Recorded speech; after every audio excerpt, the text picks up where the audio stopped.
A great way to get children to practice their coding skills is to set them free code tasks.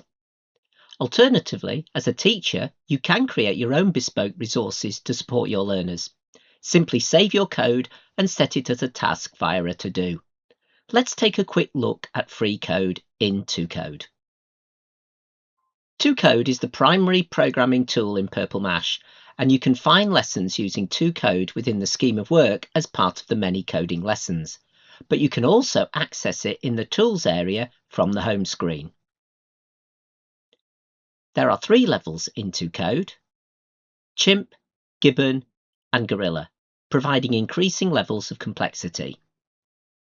There is also free code within Microbit, 2DIY 3D and Purple Chip. We will just look at free code Gibbon. On the left side, you will see the code that is available for you to use at this level.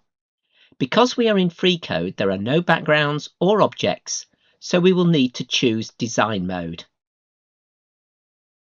You will see a black background. To add a new background, simply click the background button at the bottom left. Select the background and you will see the background attributes are on the left, and there is a question mark next to the image. Select this and choose an image from the suggestions. Search for a different one or choose a file to import your own. I'm going to search and choose a castle. I now want to add a character, so I drag a character from the left onto the screen.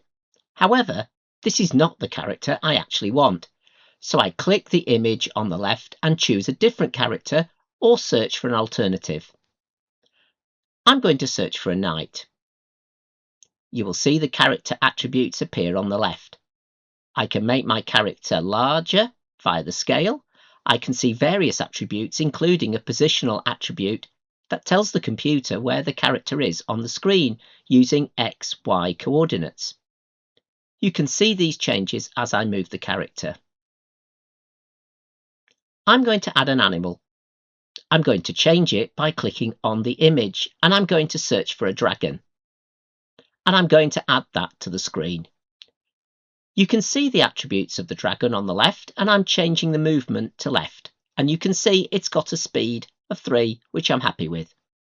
That means that when I run the program, the dragon will move to the left at a speed of 3. When I click the code, I am back to the coding window. You can see that I have a knight, and I have a dragon, and a background as objects. I can start to build my program by dragging pieces of code into the coding window. So if I want to make my knight move right when clicked, I drag the when clicked event into the coding window and select the knight to move right.